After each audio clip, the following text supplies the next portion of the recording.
Now we would like to move to the next lecture that will be done by Dr. Professor Nandadeva, Professor B.D.Nandadeva, and I invite Professor Nandadeva to.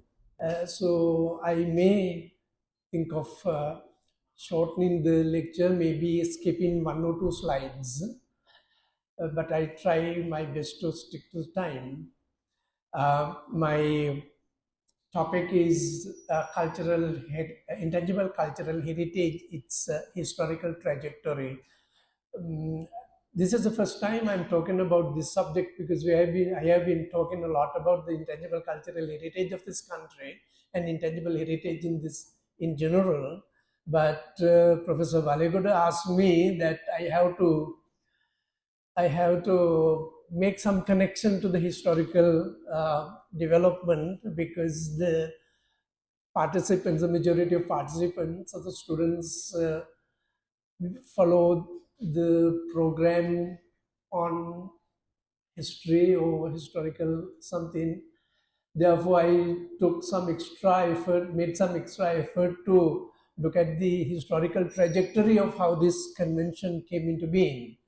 When you are talking about intangible cultural heritage in general or intangible cultural heritage in Sri Lanka, we particularly referring to a particular UNESCO convention called the Convention for the Safeguarding of the Intangible Cultural Heritage, which was adopted by UNESCO in 2003.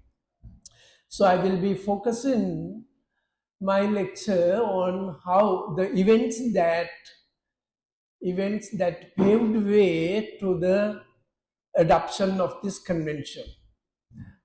In other words, you may say that the historical evolution of the concept of intangible cultural heritage. The concept of intangible cultural heritage is relatively new.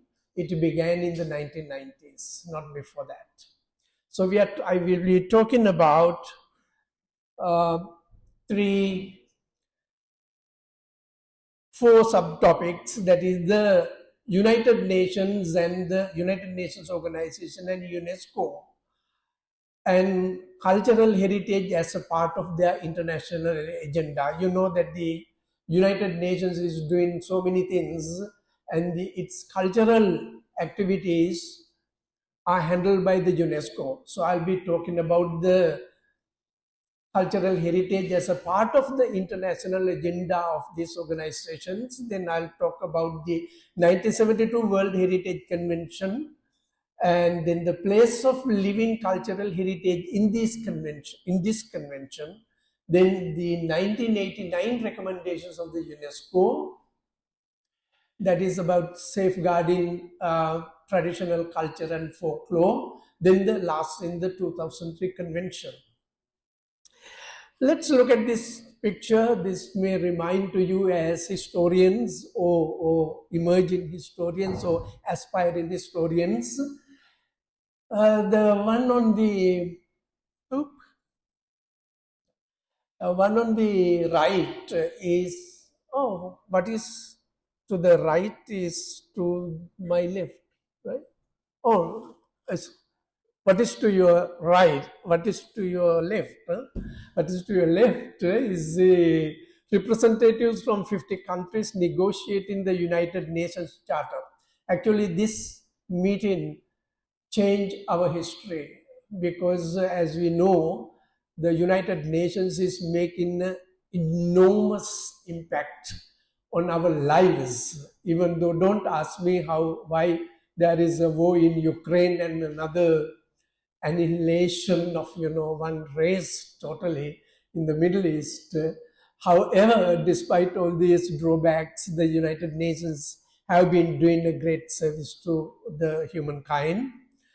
The one to your right is the first General Assembly of the United Nations. Okay, why I'm talking about why we need to know about the United Nations. Let's look at how the United Nations connects with the Intangible Cultural Heritage Convention. United Nations have four main objectives. That is, maintain international peace and security. Whether they are doing it fully or not is out of question, as I said at the beginning. Then encourage international cooperation in the spheres of social, economic, and cultural development. This is something they have been doing. Then the develop friendly relations among nations and the recognition of the fundamental rights of all people. Okay, and United Nations is operated using several organs. One of the most important or the most relevant organ is the UNESCO. UNESCO contributes to something has gone wrong in the projection. Not entire text that I have tried is not being shown. To the mission of the UNESCO is to contribute to peace and eradication of poverty, and to contribute to sustainable development and cultural diversity. And the UNESCO is supposed to do all that through its engagement in four major areas, that is education, sciences, culture, and communication and information. For our purpose, we are looking at the UNESCO's dealings in the sphere of culture.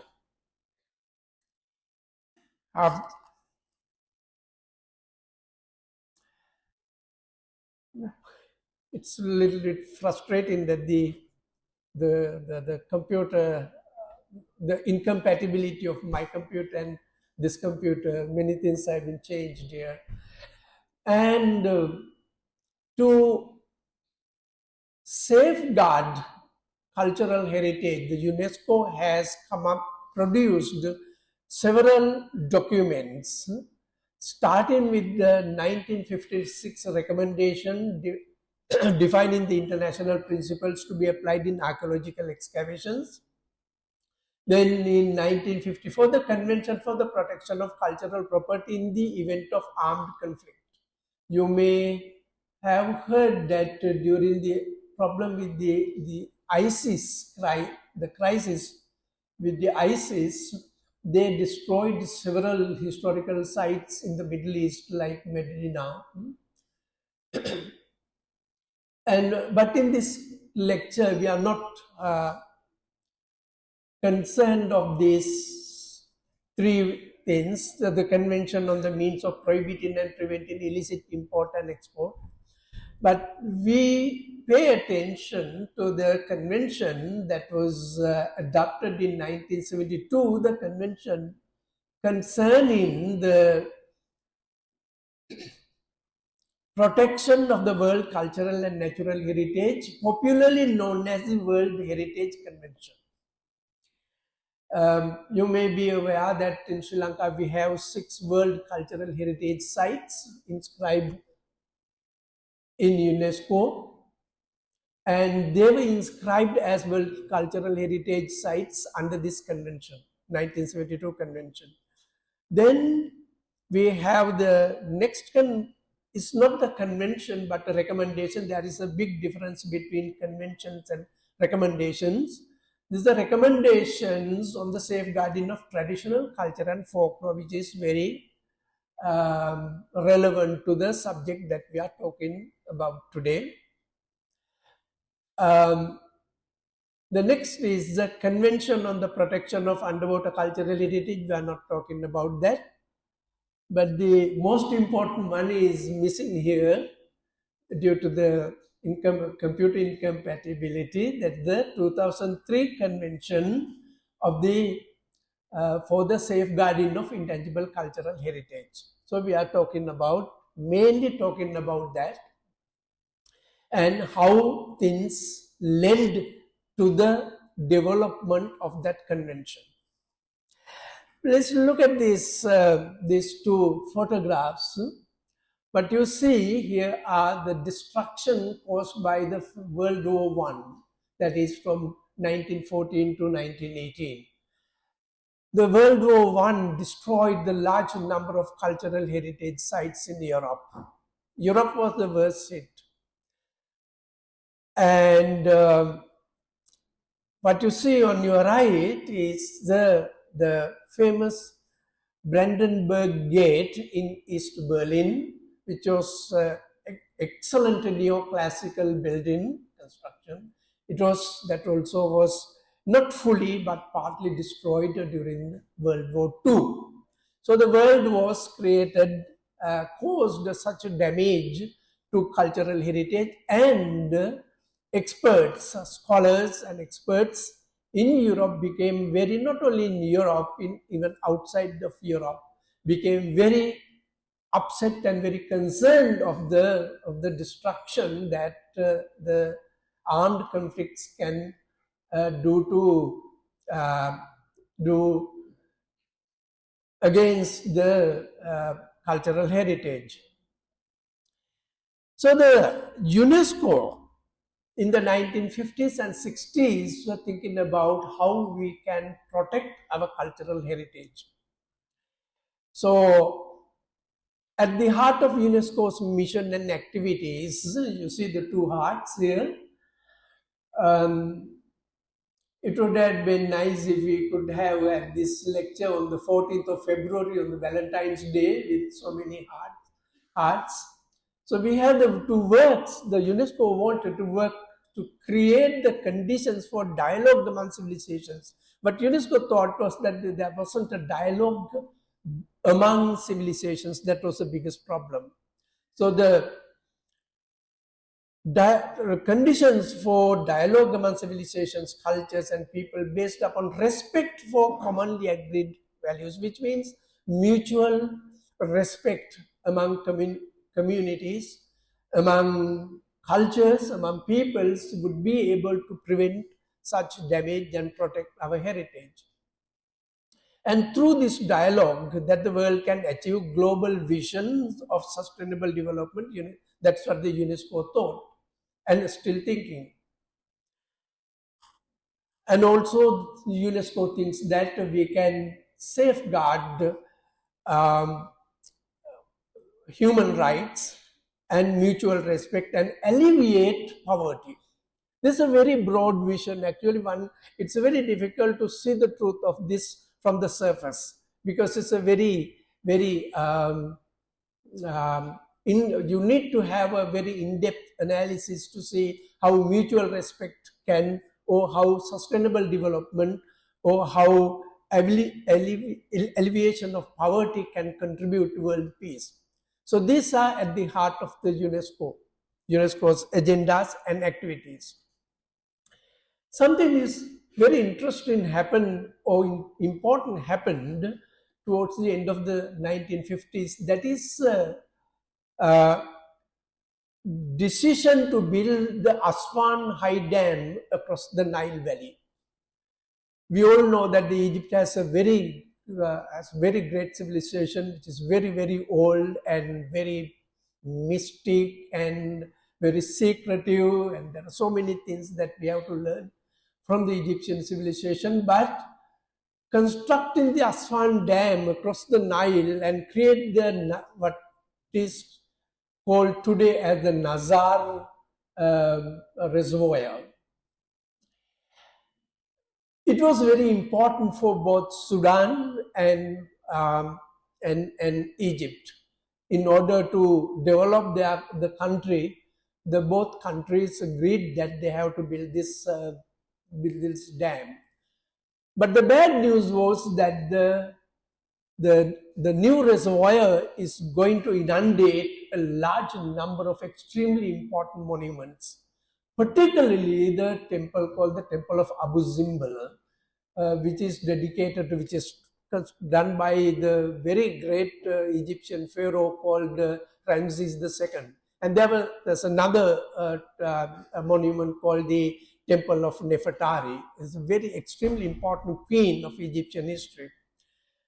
So the Egypt, but they didn't have resources to save this. They knew that they have to save it, but at the same time they knew that they want to have the dam. So either you eat the cake or keep the cake.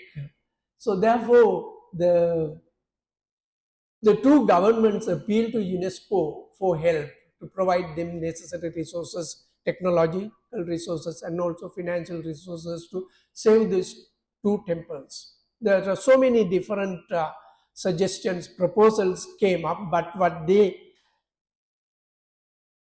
finally accepted was the suggestion that came through the UNESCO to relocate, to not to abandon the construction of the dam. We need the dam, but we're going to relocate the temples to a place which is about 85 or 84 or 85 meters high above the water level and 280 some meters away from the water line.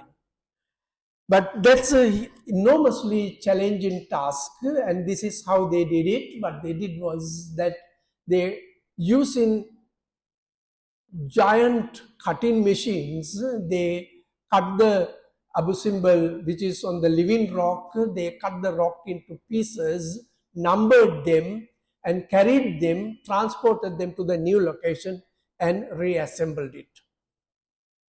So what you see on these pictures are this operation, and the final product, which is on your right bottom, how the temple was, how the two temples look like after restoration. We call this kind of operations are called salvage archaeological projects, and this is another nice picture of how it looks like today.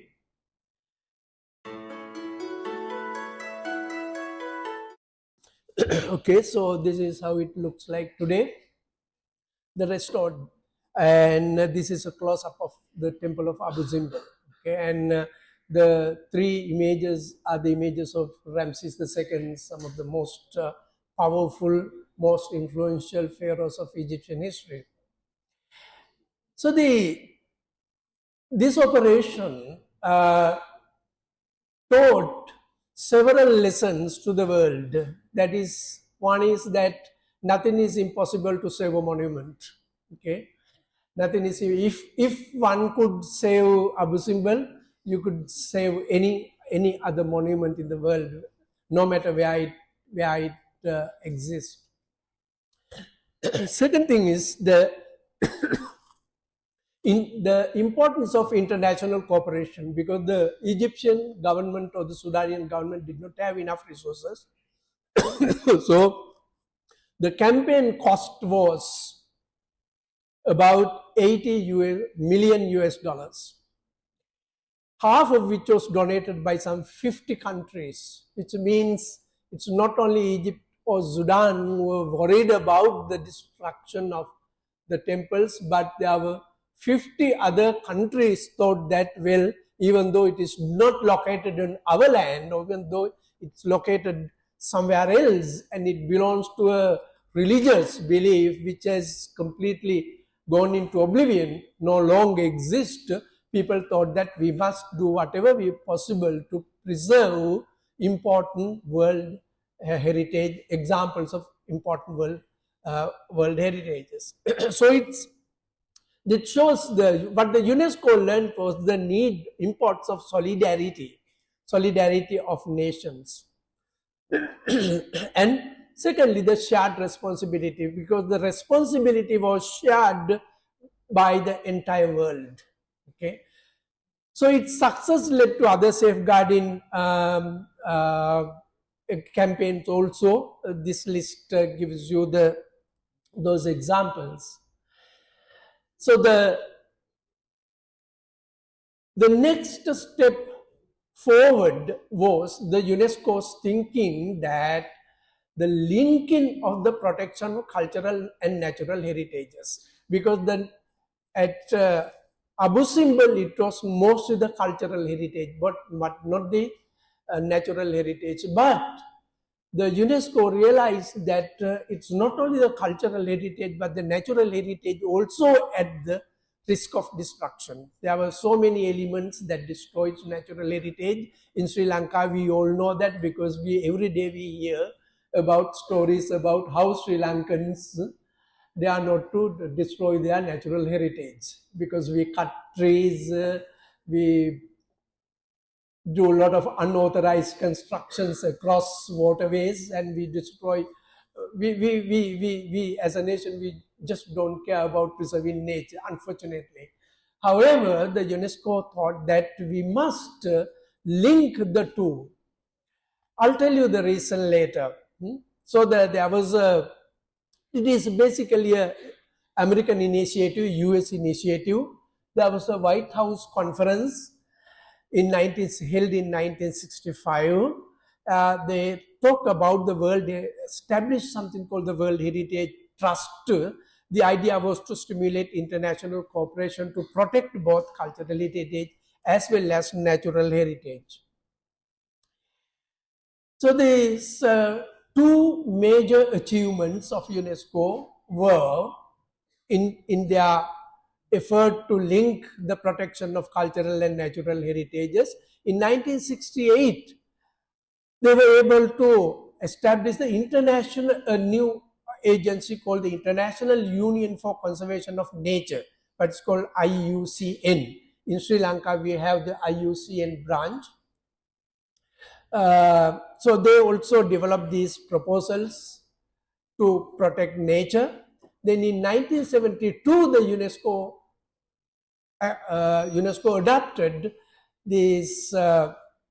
They presented the proposals to the UN Conference on Human Environment in Stockholm, and in the same year, they were able to adopt the convention of what we call the World Heritage Convention.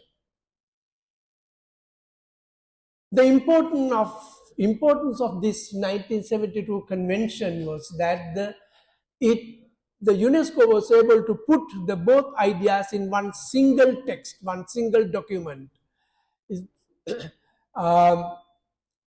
They produced two documents called one is a recommendation, the other is the convention. The recommendation is to protect at national level, further, which means it tells the member states, okay, please apply these good practices, if you can, to protect the natural and cultural heritage in your country. The second is the convention. Recommendations, that's the difference between recommendations and conventions. Recommendations are just a list of good practices. There is no legal binding. There is no, UNESCO is not going to ask a question if Sri Lanka violated all the clauses of a recommendation. But the convention, once ratified, it's legally binding, which means the UNESCO and the other member states expect the party that ratified the convention, have you changed any policies, national policies or laws in your country to be incompatible with the convention? So by regarding the heritage as both cultural and natural, because the thing is that the two things cannot be separated. So the the convention reminds us of the ways in which people interact with nature, because it tells us that we are part of nature. Okay, that's a good thing. Excuse me. The convention suggested to us that there are outstanding universal values in some of the heritages. Okay, so outstanding universal values. It can be in the cultural sphere or it can be in the natural sphere. The UNESCO emphasized that the loss of those are priceless things that either the nature or human societies have produced, but the loss of any of those prized assets are an impoverishment of the heritage of all people of the world. That is why Anuradhapura, Sigiriya, Polonnaruwa, Kandy, Dambulla or Galle, which are the 6 World Heritage Sites. Why we call it World Heritage means if we destroy it, if something happens to Anuradhapura, it is considered as an impoverishment of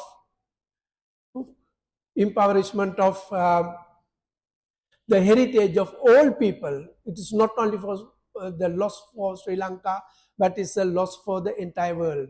That is why we call them World Heritages. So the UNESCO considers that they have exceptional qualities, are considered as the outstanding universal values. It's not every monument has an outstanding universal value, but certain monuments have an outstanding universal value. To be qualified for the World Heritage property, then the World Heritage, that property should have these outstanding universal values. Those are measured against 10 criteria. 6 applies to cultural heritages, 4 applies to natural heritages.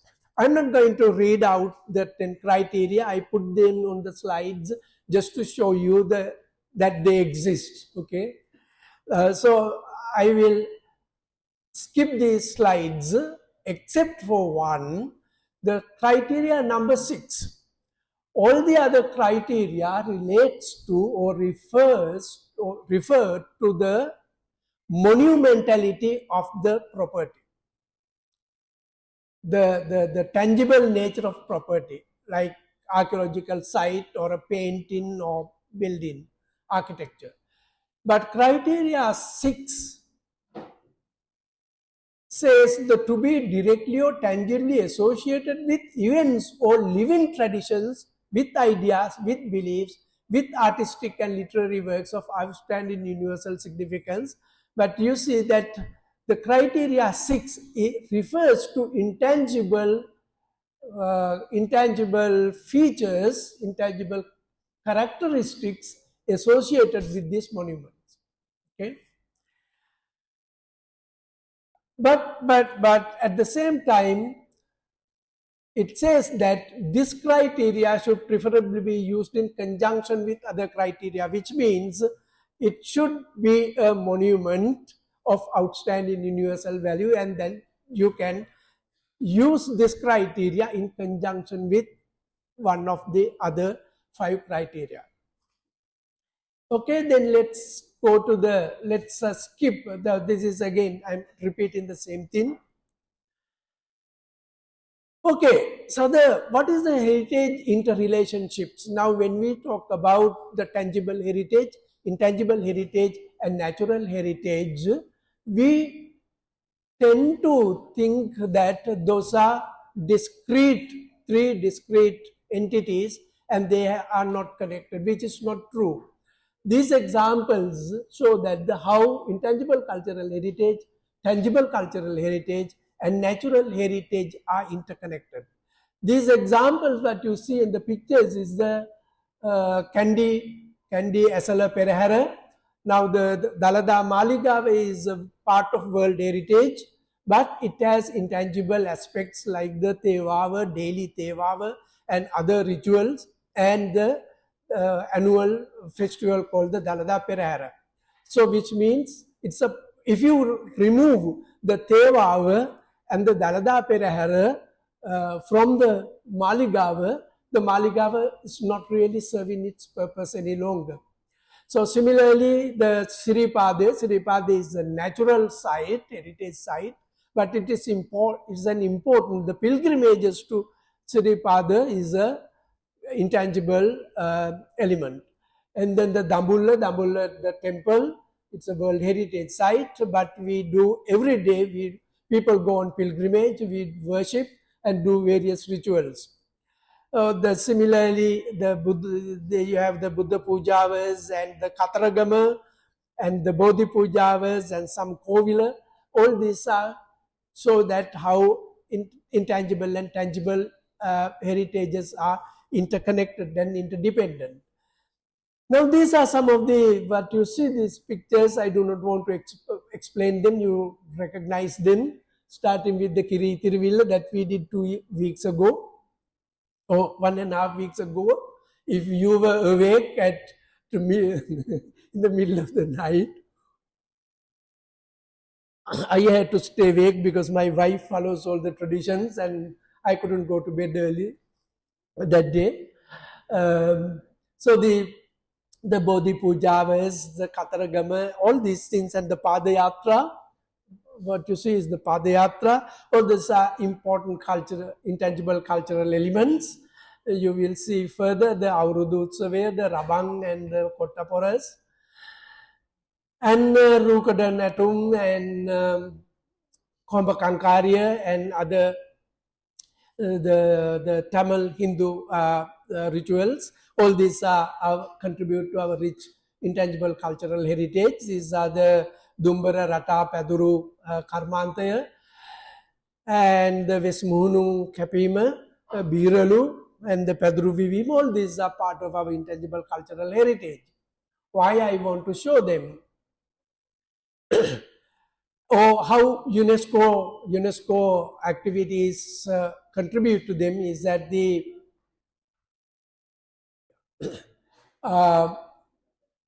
in 1982 the UNESCO established a committee of governmental experts on the protection of folklore. This is something very little known. Very few people talk about that because they didn't do much, therefore nobody is talking about them. But they pointed out that they provided the they paved the way to the development of the recommendation on the preservation of traditional culture and folklore, a document which I mentioned at the beginning, which was adopted in 1989. But the drawback was that it does not have any, as I said, since it's a recommendation, it didn't have any legal binding. So it's just a list of recommendations. So this is how the folklore and the traditional culture was spelled out in that recommendation. We'll go to the next slide, which of the recommendation. Their concern is the conservation, preservation, dissemination, and protection of the intangible aspect of heritage and the traditional, which is traditional culture and folklore. That is how it was spelled out in the recommendation. And for safeguarding measures, there were 4 measures. One is the documentation of the traditions, establishment of archives, creation of museums of folklore, supporting transmitters of traditions. But this did not consider, the recommendation did not give due recognition to the practitioners. Therefore, that was a big drawback, because this was basically the Niladhari and the Vidvatun, scholars and bureaucrats were the center of this recommendation. They are the ones who were to make decisions to safeguard traditional culture and folklore. And we probably do not need to go into these 2 details. This is about some problems with the recommendations, because the recommendations came under attack, came under criticism by experts around the world. Therefore, the UNESCO had to take necessary action from the very following year in 1990. They said that the official introduction of the term took place, intangible cultural heritage, as a result of revising the 1989 recommendations. The recommendation contribute to the good thing about recommendation was that it contributed to raise awareness of the international community. But they thought they better develop a more legally binding legal instrument. In 1993, UNESCO launched the Intangible Cultural Heritage Program. By now, the Intangible Cultural Heritage became an officially accepted, officially recognized term in the UNESCO. We're not talking about intangible cultural heritage before that.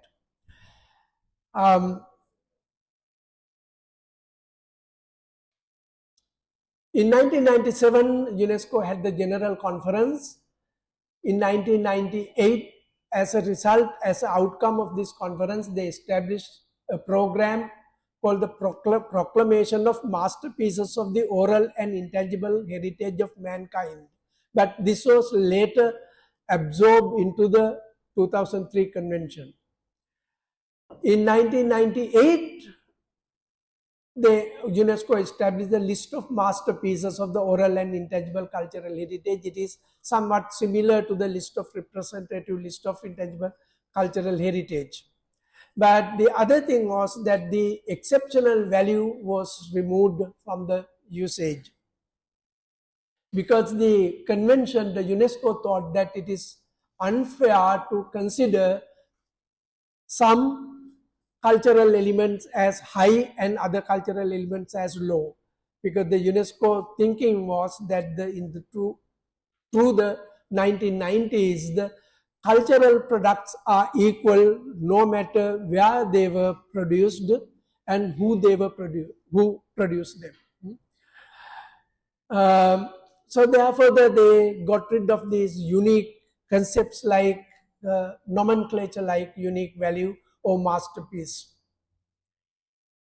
In 1989, therefore they also launched another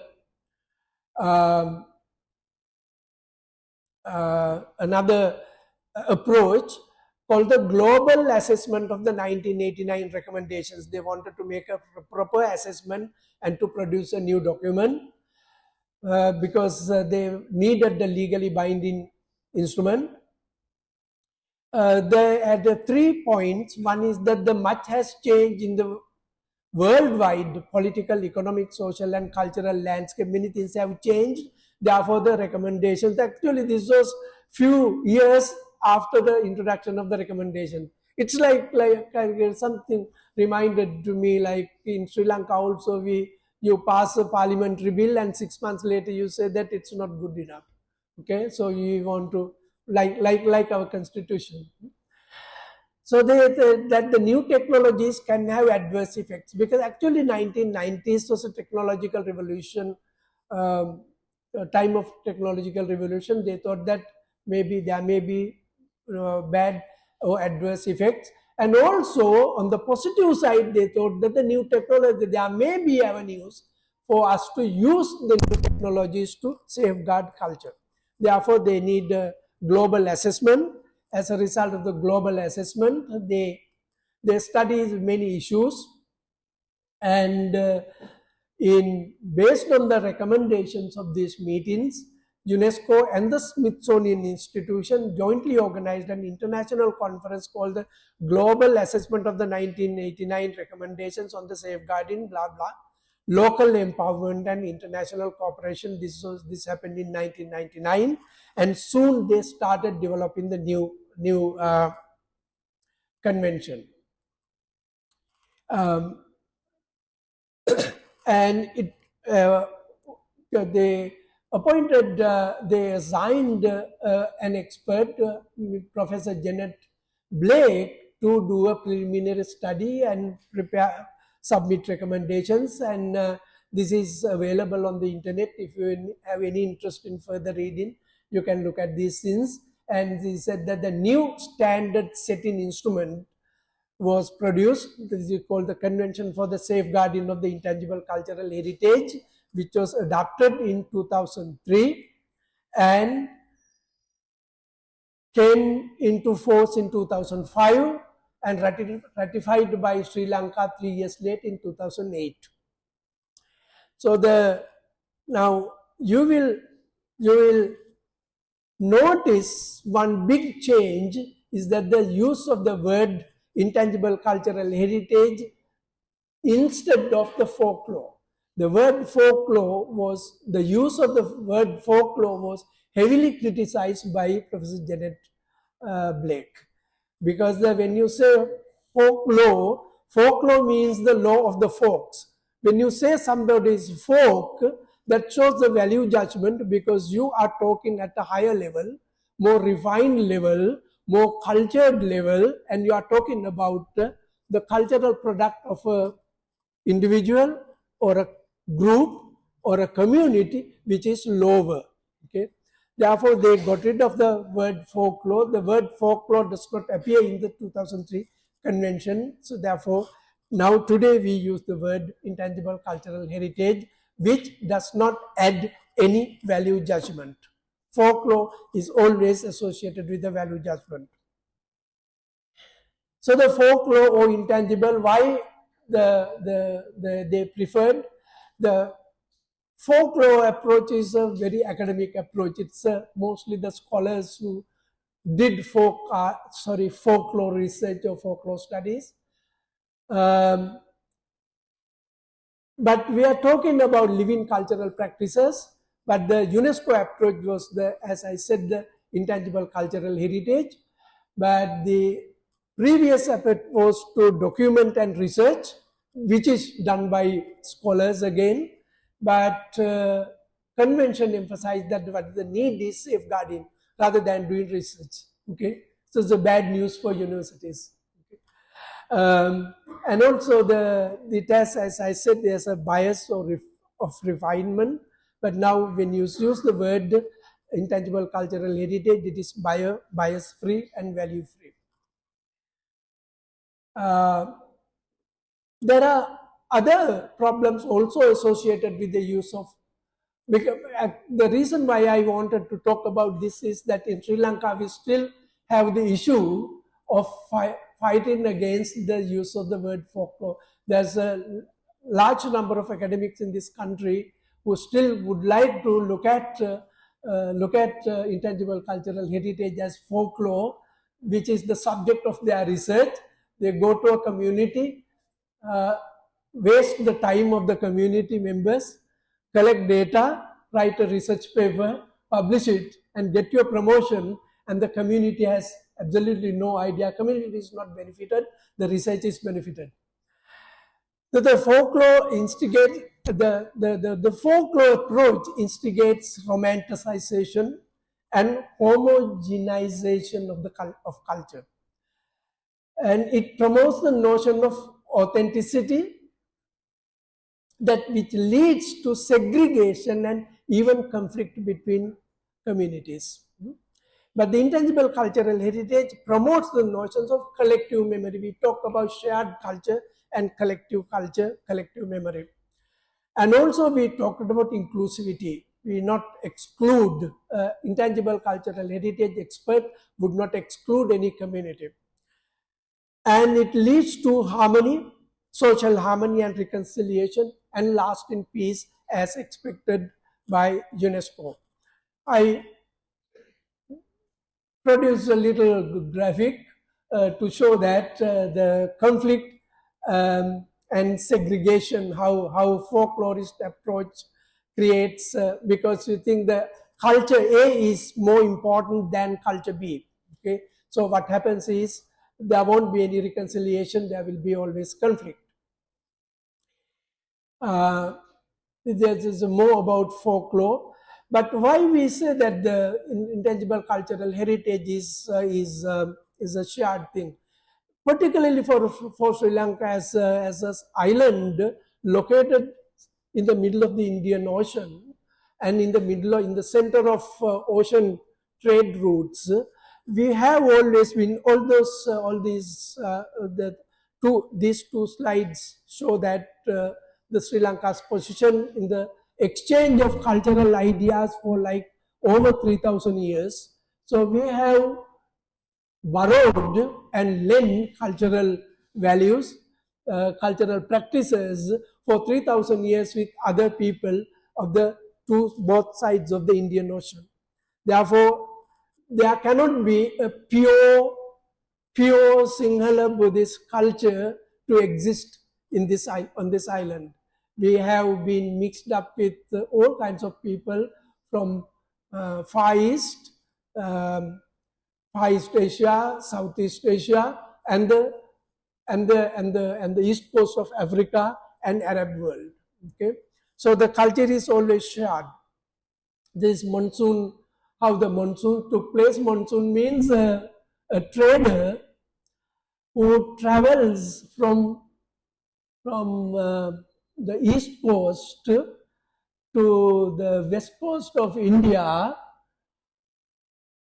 would have to, after selling his products or after buying Indian products, will have to wait in the host country until the next monsoons come up. Okay, which means it's not like today. Today you can buy online, that you have no contact with the trader. But in the past, it is not like that. The trader, you sail to India from Africa, you have to wait there for 6 months or at least 4 to 5 months. During that time, you learned their culture, their food, their religion, or maybe you erect your own temple of your faith, so the locals would learn from you, and maybe you marry somebody, okay, and maybe even have a child, okay, and then once your seasonal monsoonal bride is pregnant, then you will have to go back. Your son or daughter there will be a son or daughter whom you have fathered will be on the other side of the ocean. Okay, so people were connected actually. So as a result, look at these examples. These are some examples of Sri Lanka's intangible heritage. None of these things are pure Sinhala Buddhist. Birano was introduced by the Portuguese, and we have these the Aikuntika community. Mudita would be knowing this thing. Aikuntika community. Then this stilt fishing. It is nowhere else available in the world. It's all unique to Sri Lanka. But they say that they have learned it from somebody from somewhere, they don't know where. Okay? And the Kataragama and the drinking of tea during the work break. The tea came to us from China, but brought to us by the British. So if there wasn't China or the British, we wouldn't have drinking tea today. So all these practices are okay. And Hana Karma, the Dumbararata originally they were using the near plant for the fiber, but the near plant went into extinction. Then they found the Hana tree, but the Hana tree was not native. Hana tree was introduced by the Portuguese. Dr. Danister will tell you about the history of that. So the Portuguese brought the Hana tree, and we are using the Dumbara mats made by the fibers. So, and the Malay food, we call it, and we feel like the Malay food. We don't see the distinction between Sri Lankan food and Malay food. We assume that some of the food that we consume are Sri Lankan, but they are not. Many of them are not Sri Lankan. Many of them are actually of Malay or Kerala origin. So there's nothing to be ashamed of. I think that's a good thing about it is this shared heritage is what that had contributed to the richness of culture of any country. Okay, now I'll take another 10 minutes. Can I take 10 minutes? Okay. We'll talk about this 2003 convention. 2003 convention, anybody can go, if you are interested in, you can go to this website, UNESCO ICU, just type UNESCO plus ICH, it will take you to this website. It has all the documents produced by UNESCO in connection with the Intangible Cultural Heritage Convention. The convention has it's a very long document, but it is perfectly okay if you read only up to section 18, not the section 18, but the article 18. And these are some of the examples that you can download from this website. Literature about these were written primarily for the benefit of non-English speaking people. Written in very simple English. You can easily understand that. And why we need a convention like this? Because UNESCO considers that the importance of ICH as a mainspring of cultural diversity, which is the most important thing, cultural diversity. UNESCO thinks that our inability to recognize and respect cultural diversity leads to conflicts between us. If we respect, identify or recognize cultural diversity and respect cultural diversity, people will learn how to respect mutually, respect other people's mutually. And there is a deep-seated interdependence, as I showed in the previous slide, between tangible and intangible, and also recognize the process of globalization and social transformation has become a big threat. Globalization has become a big threat. And also the UNESCO thinks that there is a universal will and the common concern to safeguard. People actually like to safeguard the intangible cultural heritage because it gives them a feeling of connectedness.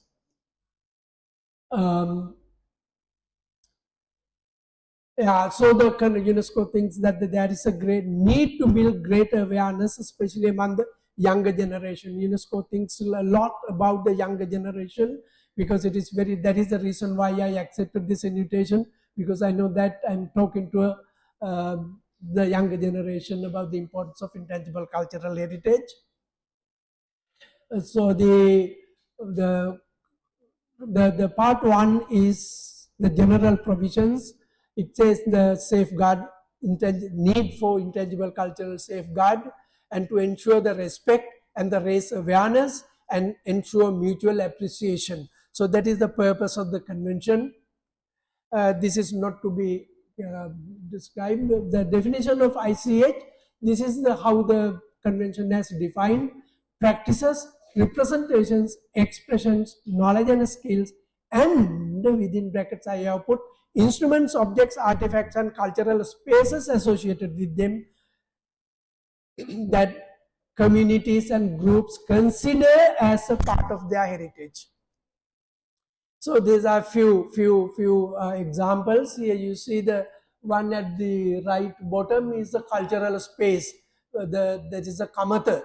Kamata is a cultural space, common cultural space shared by members, all members of the village for various rituals.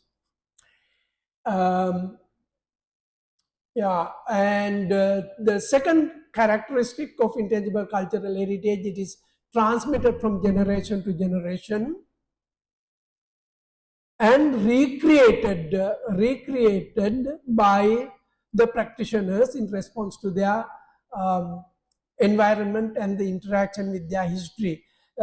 As I said, the near from change from near to hana is a good example of how communities have recreated, changed their practices as a response to the environment. And the convention provides the 5 domains of intangible cultural heritage that helps you to identify them: oral traditions and expressions, including language as a vehicle of intangible cultural heritage. This is important to know because many people assume that the language itself is a part of intangible cultural heritage, which is not. We do not want to preserve a language just for its being a language, but we want to preserve it because like the storytelling or the Sangita, Jana Sangita, and then the performing arts, 3 is social practices, rituals and festive events. Then the 4th is the knowledge and practices concerning nature and the universe, which encompasses a large body of intangible cultural heritages. Then the traditional craftsmanship, actually it is the knowledge and the skills connected with the craft, not the craft object. And it allows the convention also allows us to identify intangible cultural heritage domains not mentioned in the that classification, like traditional play and games, culinary traditions, animal husbandry, pilgrimages, or places of memory. It depends on the community and the way you look at it. I think I better stop in 2 more slides. And definition of safeguarding means they ensure the viability. Safeguarding is not a very complex thing. It is a complex thing, it is not a complex thing. Safeguarding means to ensure the viability. If it is Rukada Natya, our responsibility is to help those communities to continue with their practices. And it includes identification and documentation, like making inventories, some research, the preservation, protection, promotion, enhancement, and transmission, particularly through formal and non-formal education. So the next few slides are just definitions, may not be necessary to yeah. Then what is not safeguarding of ICH? This is extremely important. We have met with some experts who make various suggestions about intangible cultural heritage safeguarding. One is the commercialization, that is the commodification. We always, because now since all our foreign currency reserves are being drained out, we always like to do anything to attract tourists to get dollars. But this may be very good for many other things that we do, but not really for intangible cultural heritage. Some people think that, okay, we can do this and that and bring those dancers to Colombo and do a Kumbhakankari at Goldface. That is not going to do much help to safeguard intangible cultural heritage. Commercial activities emerging from ICH may be allowed, as they can raise awareness about the importance of ICH, but we should not do anything to truncate or alter the intangible cultural heritage element, and the decision, any decision that is taken by members outside the community. All the decision, if anyone of you are from Kandy or that region, you may be knowing that Udarata Kala Sangame has a show, Sri Lankan dance show, just for tourists. It has Kumbhakankari is normally done through overnight, but there they show Kumbhakankari in 3 minutes. Okay, so that is decontextualization done as a part of commercialization. So what you see, some of these things are like that kind of commercialization. So I would better stop here if you have any questions. Vandalism or devastation of certain cultural heritage, maybe tangible culture, particularly you were referring to World War I. When it comes to Sri Lanka, I mean that vandalism or devastation or that destruction of cultural heritage is so rampant. And particularly that is in different forms, right? For example, treasure hunt. And also that a couple of years back, in 2022, a casket at Dalivehera, sometimes you may have heard of that, one of very old artifacts. It was stolen. That was in the custody of just a temple, right? That custodian was the chief incumbent of that particular temple. So that kind of invaluable treasures, artifacts, can they be held by people like them, individual people? That's my question. What is the practice when it comes to international heritage, and what are the legalities or practices, conducts, conventions in international conventions? That's my first question. Second question is connected with that intangible heritage, that you are talking about different forms of intangible heritage. When it comes to countries like Sri Lanka, you have, I have not seen some forms of intangible heritage has been discussed. For example, alternative spaces, alternative heritage, people's heritage. Actually, if I say it's people's heritage, or sometimes counterculture heritages, and also sometimes dark heritage. These kind of things have not been discussed. Or, in my opinion, have there any kind of discourse pertaining to that kind of culture and cultural heritage, and can that be included in our discourse of intangible cultural heritage? So that's my two questions. There are two answers to your question. One is that the intangible cultural heritage discourse is not widespread in this country. People still think in terms of folklore, folklore as the heritage of Sinhala Buddhist people, which is older than 2,500 years, and we are very proud of that. It's highly homogenized and highly romanticized. The other part of intangible cultural heritage, as you said, is not being discussed. The truth is that. But in some countries, we know the Muduku culture. The Muduku also has a culture. But we don't call it culture because we think that it is anti-culture, it is uncultured. But in some countries, like I attended the Intergovernmental Committee meeting of the UNESCO held in Bogota in 1920, which is in Colombia, and they conducted the workshop, 2-hour workshop on the urban intangible cultural heritage. Urban intangible cultural heritage means essentially the Muduku culture. And there is a trend, international trend is there.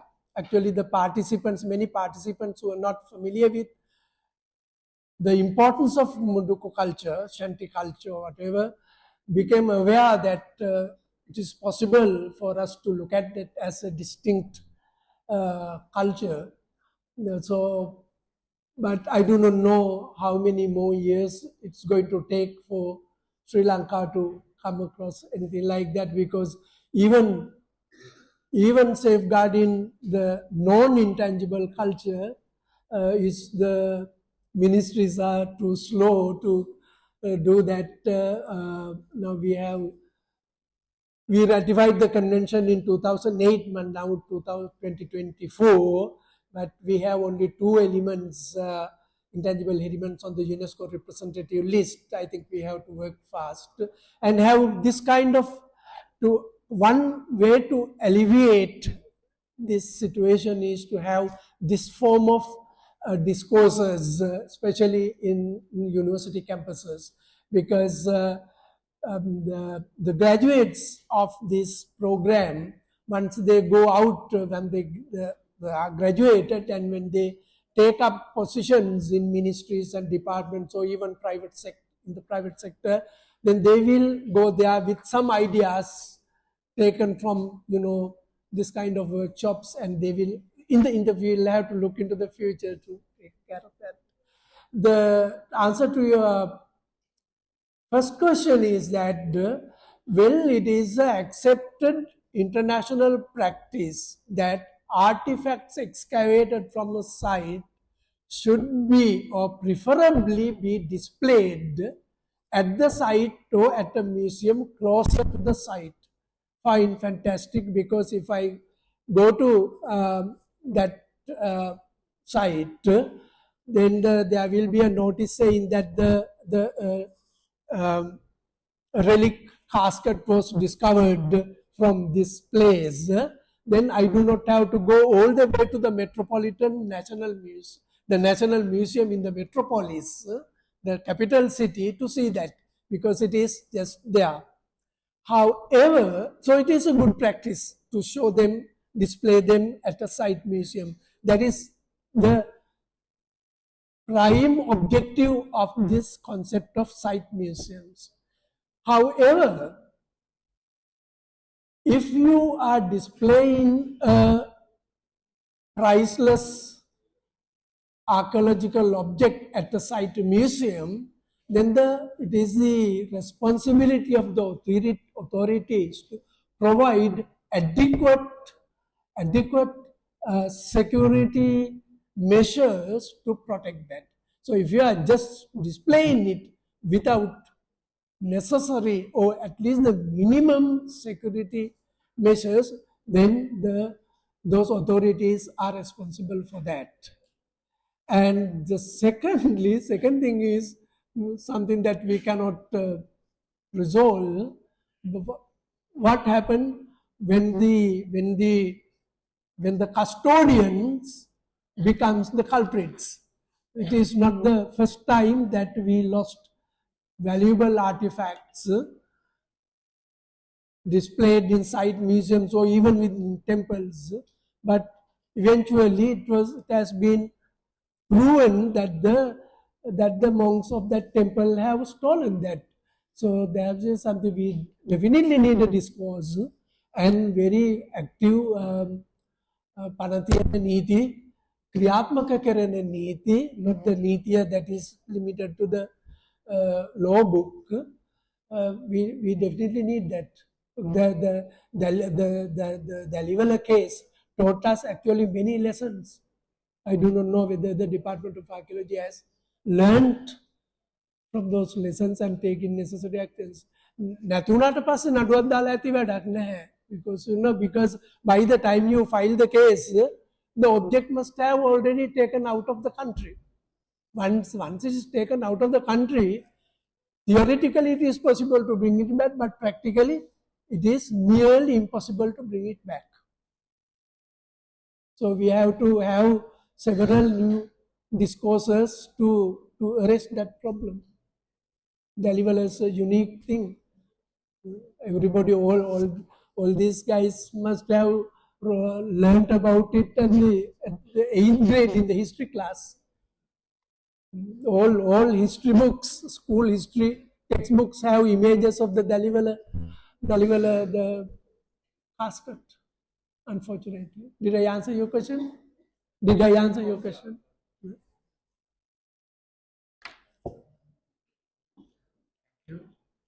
Any other questions or comments from the audience? Yes. Yes.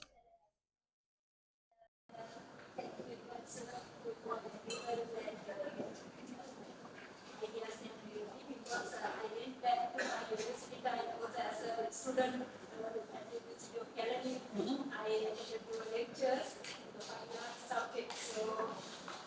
And today, sir, I wanted to ask regarding that if some specific person having the knowledge that is unique, and skill, in it comes as the intangible cultural heritage. As example, there are some traditional artists. They have their own knowledge and skills that is unique to that person. But it's not recorded. And it's not in the written format even, or recorded or in video or something. Then with that person, that knowledge may be destroyed. Then there are any mechanism in Sri Lanka to safeguard that kind of things, because I know personally some of the traditional artists, they did not share their knowledge because they are not ready to give that to others. So then what we can do with that in Sri Lanka? Maybe decades with no answer, no fixed answer. The convention recognizes the individuals many places as the producers of intangible cultural heritage. The nomenclature used in the convention is that the communities, groups, and in some cases individuals, which means the individual can produce intangible cultural heritage elements. There are two things. One is that convention always say that whatever we're going to do, whatever decision we're going to make about documentation or safeguarding or transmission or whatever of intangible cultural heritage has to come from the community or the group or the individual, not from above. It's a very bottom top approach. I cannot go to a community or a group or an individual and tell them that, look, I am Professor so and so, I have been teaching intangible cultural heritage for so many years, as you reminded my former university. Oh, I cannot go there and saying that I am the Secretary of the Ministry of Cultural Affairs and I have all the authority to control or do whatever the country needs, so I have the authority, so you tell me this, you do that. Convention does not encourage that kind of approach. So if a community, it's the community or the group or the individual that decides whether their art or his art or her art should be documented or safeguarded. But if an individual, if it is a case of individual, if the individual says that don't make notes, don't take recordings, don't take photographs, I do not want that. Actually, we have nothing, there's nothing we can do about it because it belongs to that person. It's a question of right.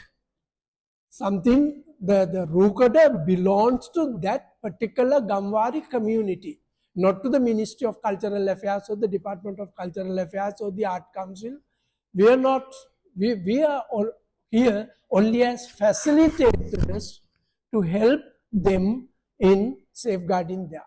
So if somebody says that we cannot, there are instances that university professors go to these places and ask them whether they can tape record, and the practitioners have said no, you are not supposed to tape record this thing. Then some academics have using hidden FM microphones have recorded them, published them, and mentioned at the introduction how they stole the, and at the book launch these professors said that this is how I did that. Okay, this is very, very wrong, ethically, it's ethically wrong, and it's extremely unprofessional. If that particular Natwa doesn't want his art, if he decides that this art should die with me, there's nothing we can do about it because it's not ours. Did I answer your question?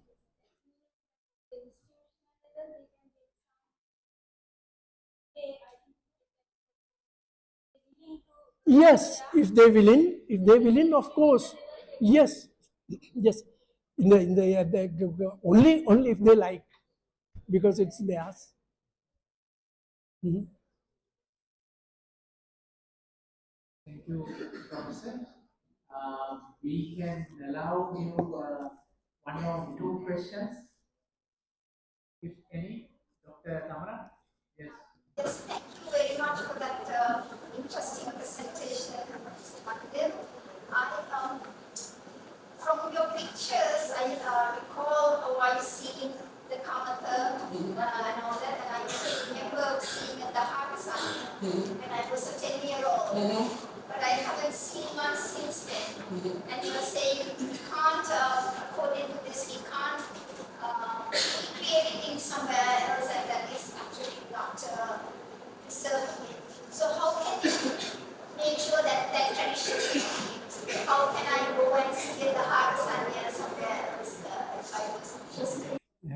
good question.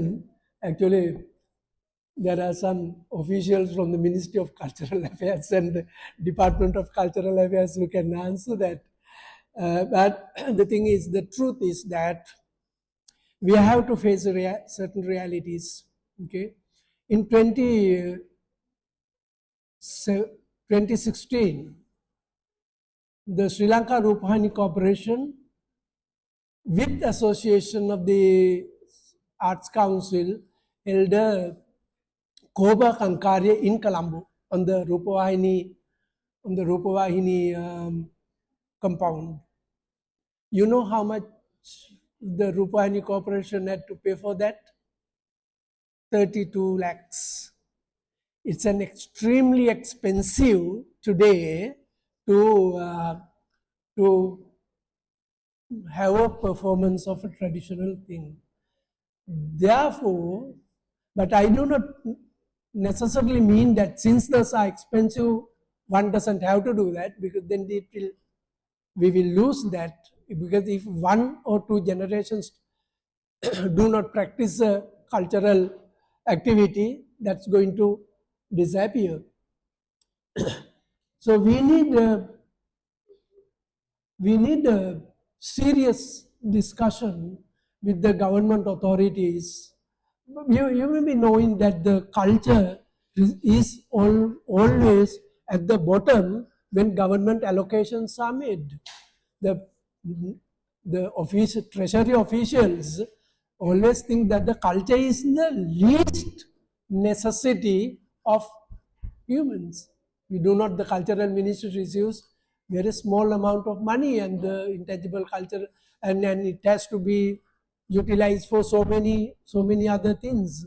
So, but we definitely need because when you go to the Hatasanya Gurunans and say that ගුරුනාන්සේ අපිට මෙහෙම එකක් කරමු තමුන්නාන්සලා කරනවාද එතකොට ඒගොල්ලෝ කිව්වොත් මේකට නෝනා මේ ලක්ෂ 15ක් යනවා අනේ ලක්ෂ 15ක් නම් දෙන්න විදියක් නැහැ ලක්ෂ 2කින් කරන්න බැයිද කියලා අහන්න බෑනේ ඉතින් අපි දැනගන්නට ඕනේ because they also have to live they make a huge effort to maintain that and also to do the performances I think therefore we have to make the culture, I don't like the culture to be compromised.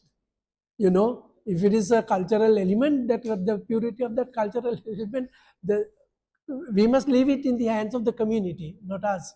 If they say that, and also,